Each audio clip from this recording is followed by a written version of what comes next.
What's up, dudes, and welcome back to my YouTube channel. Today, we are officially theorizing a country called Armenia. But before this video starts, I want to get a quick reminder that my videos are now gonna be not for kids because of war and stuff from all the countries, and wars have pretty much existed throughout human history, and almost all countries above, yeah, all countries have experienced war and stuff, and that's bad. So, all of my videos are going to be not for kids from now on until we, figure out some things or some kind of territory that has never gone to war. Then we'll make it for kids, but that would not happen since almost all the places that we all know about have experienced this. So, that's a reminder I have to tell you. But by the way, let's dissect the flag.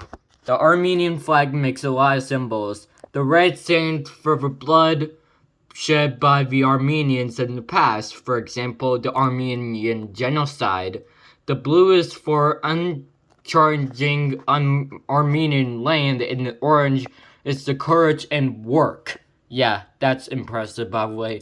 And there is the coat of arms of Armenia. You can see a bird, a lion, or animal. I don't know what it is, but there's 4 animals in there, and a mountain, a sea, and a boat. I can't tell what it is, but by the way, that might be a lake since Armenia is landlocked, and a mountain, and a boat. Probably a boat on top of a mountain. That's strange, but okay. Anyways, the country is located in the Caucasus, bordering Azerbaijan, Georgia, Iran, and Turkey. And most importantly, with the historical Armenia right there in 150 BC, you can see the greater Armenian Empire stretched from this point in Russia or Turkey to all the way to the Caspian Sea. And then the Armenian soldier of the Achaemenian armies, and it dates back to 470 BC in Ashur's first tomb relief. And then the Panagon and Gamri Temple, probably built in the 1st century, is only the Greco-Roman country building in the post-Soviet states. And then the Ashur Cathedral, which is Armenia's mother church, traditionally dated back to 303 AD and considered the oldest cathedral in the world. And the Armenian kingdom of Katsura from 1198 to 1325, it stretched from this point right there towards the Mediterranean Sea to all the way near Aleppo, Syria. Short but okay. And then in 1501 and 1502, the most of the eastern Armenian territories, including Yerevan, were conquered by the Agrarian Safavid dynasty of Iran led by Shah Ismail I. Yeah, that was the Empire of Iran. Iran took over Armenia and the capture of Yerevan fortress by Russian troops in 1827 during the Russo-Persian War in 1826 through 1828, and the Armenian genocide with the victims in 1915. It's horrific. And the territory held by Armenia in the Karabakh Council at some point area given to the Armenia by the Treaty of Savres, which has never been enforced. In the government house of the First Republic in Armenia in 1918, then it collapsed in 1920 due to the role of the Soviet Union entering in, and the 11th Red Army into Yerevan, Armenia, and the coat of arms of the Soviet Armenia, dispatching Mount Arata in the center with corn and the Soviet thing, emblem, of course. And Armenians gathered in Theater Square in central Yerevan to claim unification of Nagorno-Karabakh, an autonomous oblast within the Armenian SSR. And the Armenian soldiers in 2008, during the ongoing and unresolved Nagorno-Karabakh conflict that's still going on to this day. And September 23rd, 2011, a parade in Yerevan, making the 20th anniversary of Armenia's re-independence back in 1991. And then Armenia's mountain and the volcanic topography, you can see the famous mountain right there, but the mountain in the coast of Arms right there, it's far away from this lake right there. Yeah, it's far away, and boats only occur from here. So, no wonder that there's a boat nearby. Oh yeah, there's a river right there, but it's usually prefers as a lake. A huge lake.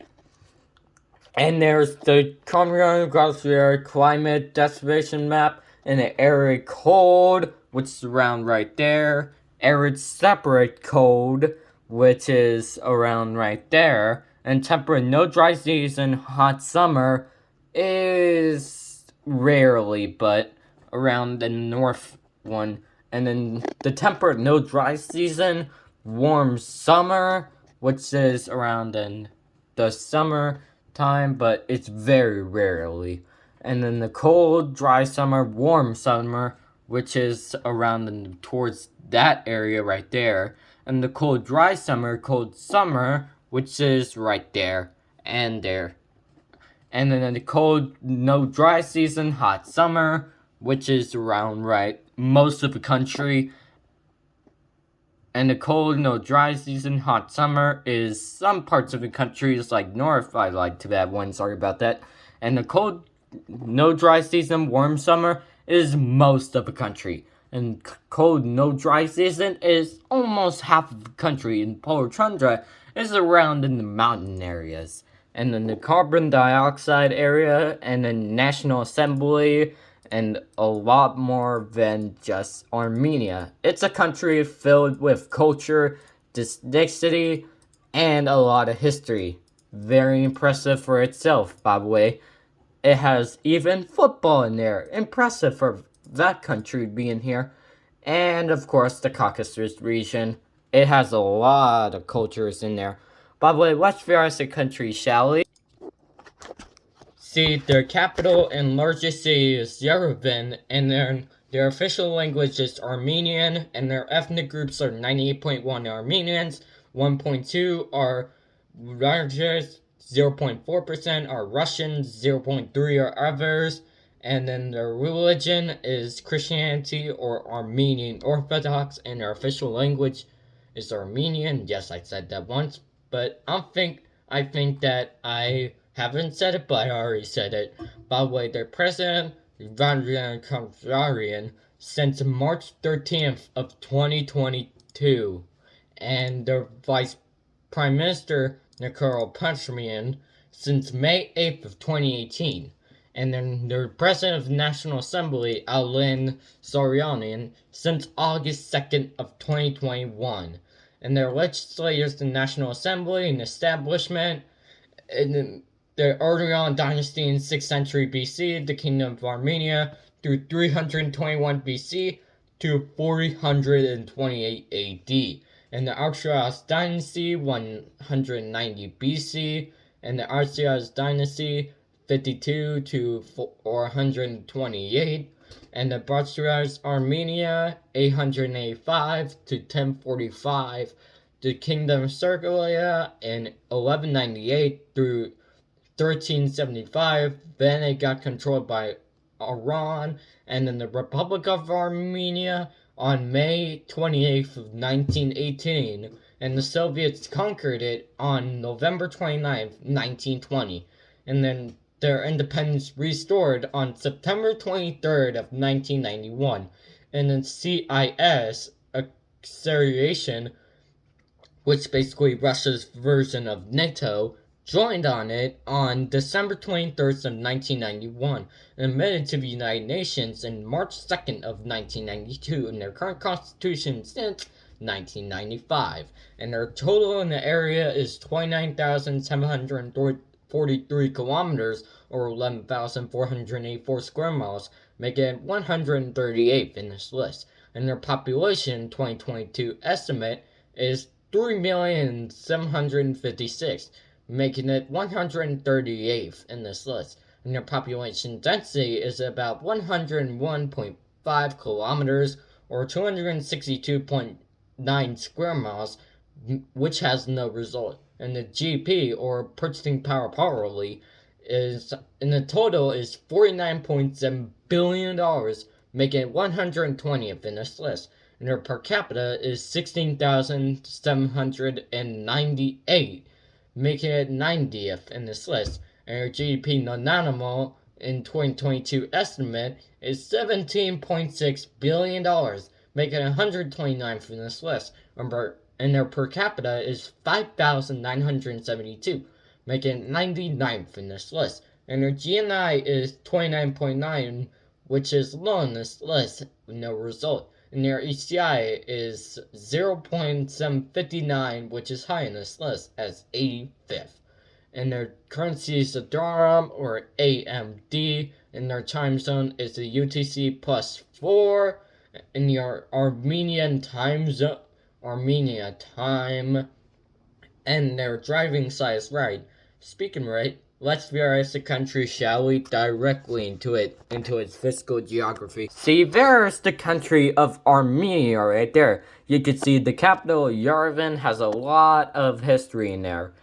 See right here, the Republic Square, a city square with fountains and a clock tower, a casse complex, an armature trace and sculptures, and the art museum, and the Turbans Armenian Genocide, which is a unique building with history exchange, and then Madaraban, an institute, an exporter, and rare documents, and a Mount Argas, which is right there in the famous mountain in the coast of arms, has a high elevation volcano and 4 peaks. And the Sarax Cathedral has no info on it. And the Mother Armenia Monument, which is the tallest statue on top of a large pedestal, and the Armenian National Opera and Ballet, a circa since 1933 performing venue for opera. Impressive for a small country like that, have a lot of tourism in the country. And most importantly of all, the Daryan National Park, which is home to this right there. It's basically a cathedral or something like that. It's very impressive, but let's go into it. Yep, there is only hotels in this, which is pretty impressive for itself, since you have a lot of room for that. And the Lake Savan, which was the lake in the coast of arms. I'm not too sure about it, but anyways, yeah. That might be it for a country, since it's pretty small. And thank you for watching this video. Hope you have an amazing day, a great day, and I'll see you on Tuesday for Horizon Chase Turbo, which is totally made for kids, and totally know what I'm doing, by the way. And the next episode is Azerbaijan, which is the last Caucasian country ever in this series. So, bye-bye.